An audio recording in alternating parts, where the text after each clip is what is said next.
All right, let's talk about AI. You've probably seen the terms workflows and agents thrown around everywhere, right?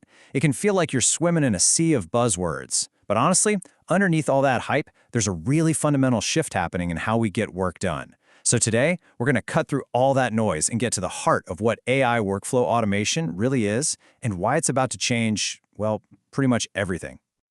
So let me ask you this. Does your workday feel chaotic? You're juggling dozens, maybe hundreds of different apps, trying to navigate all these complex processes, and you're just buried under this mountain of data that seems to grow every single day.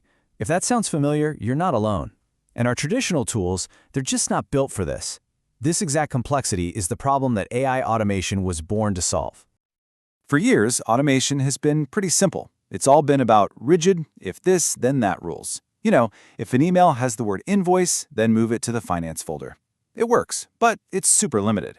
AI automation, though, is a totally different beast. It doesn't just blindly follow rules. It actually learns, it adapts, and it makes smart decisions on its own. It's not just following a command. It's asking a question. Okay, based on all this new data, what's the best thing to do next? So that brings us right to the core of this whole thing. How do we get from those simple rules to this complex human-like reasoning? And what's the actual difference between an AI workflow and an AI agent? Let's break it all down. Okay, first things first, let's get a solid definition on the table. When we say AI workflow automation, what we're talking about is using artificial intelligence to streamline really complex processes. This isn't about just one little task. No, it's about connecting a whole series of steps, understanding the context of the information it's seeing, and then making smart decisions to push work forward across a bunch of different systems. Now, this is probably the best analogy I've seen to really get the difference. Think of an AI workflow like one of those automated medication dispensers in a hospital. It follows exact, predefined instructions with perfect precision every single time. It's amazing for predictable, repeatable jobs. An AI agent, on the other hand, that's more like the nurse doing the rounds.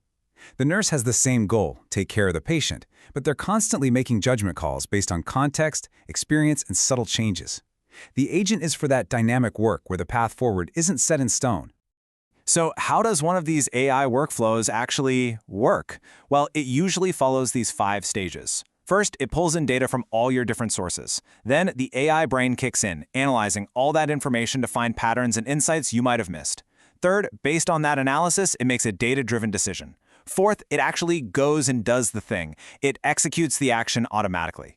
And finally, and this part is absolutely crucial, there's a feedback loop. It's always learning from the results, constantly getting smarter and better at its job over time. Okay, that's the theory. It all sounds great, but what does this actually look like out in the real world? Let's dive in and see how this tech is already making a huge impact in some major industries.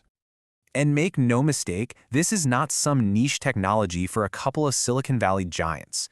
We're talking about a massive industry-wide shift.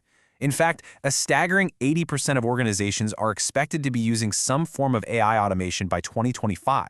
This isn't coming, it's already here. And why is everyone jumping on board so fast?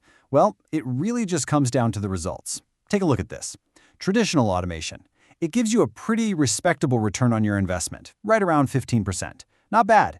But AI-driven automation, we're talking an average ROI of 275%. That's not just a little better, that is a complete and total game changer. Let's start with our first case study, finance. I mean, it's an industry built on super complex processes and just mountains of data. It's pretty much the perfect place for this kind of technology. So, take Barclays Bank. They used an AI-powered platform to completely overhaul their loan application process. Before, it would take 10 to 15 days to process a loan, and they had about a 20% error rate. After they brought in AI, processing times were slashed by 70%, errors dropped all the way down to 5%, and customer satisfaction just shot up from 60 to 90%. Incredible. Okay, let's switch gears and look at another industrial giant, manufacturing. This is a world where even the tiniest improvements in efficiency can mean millions and millions of dollars saved. Toyota is a great example. They started using AI workflow automation for what's called predictive maintenance on their production lines. By analyzing all the data coming off sensors on their machines, the AI can actually predict when a piece of equipment was about to fail before it happened. And the result? A 25% reduction in downtime, a 15% boost in overall effectiveness, and a cool $10 million in savings every single year. So when you see these kinds of powerful results, it's natural to ask the big question, is this tech coming to replace our jobs? And the answer is, well, it's a bit more interesting than that. The future isn't really about replacement. It's about creating a totally new kind of partnership. This is where a really important idea comes in called human in the loop, or HIT. The goal isn't to just build an AI and let it run wild. It's about building a collaborative system. I love this quote from Robert McGrath. He says, with HIT, you're asking AI to go on the journey with you. You're working with it to come to a conclusion. It's about partnership, not handing over the keys. And this partnership is actually evolving. Right now, we're mostly in that human-in-the-loop model. The AI is like a super-powered assistant, but we humans are still firmly in the driver's seat making the final call. But where we're headed is towards an AI-first model. And in that world, the AI becomes the main operator, handling these complex workflows on its own, while our roles shift. We become the supervisors, the strategists, and importantly, the ethical guides for these systems. This diagram gives us a glimpse of what that future architecture looks like. Now, don't worry about reading every single box here. Just focus on the layers. Down at the bottom, you have the AI handling all the complex data and interactions. In the middle, it's helping with decisions. But look at the very top. That's human judgment, providing that final oversight and strategic direction. It's a system that's built for both incredible automation and human accountability.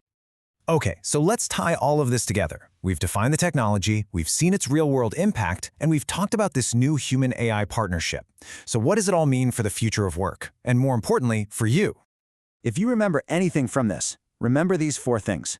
First, automation is making a huge leap from simple, rigid rules to truly adaptive intelligence. Second, just think of the analogy. Workflows are the precise medication dispensers, while agents are the adaptive nurses making judgment calls. Third, this isn't sci-fi. Companies are already seeing a massive return on this technology today. And finally, our role in all of this is changing. We're shifting from being the doers to being the directors. So I'll leave you with this to chew on. Now that you really understand the difference between a rule-based workflow and a judgment-based agent, I want you to think about your own world, your own work. What are those complex, dynamic tasks, the ones that need context and adaptation, that you could maybe, just maybe, hand over to an intelligent partner? The possibilities are just getting started.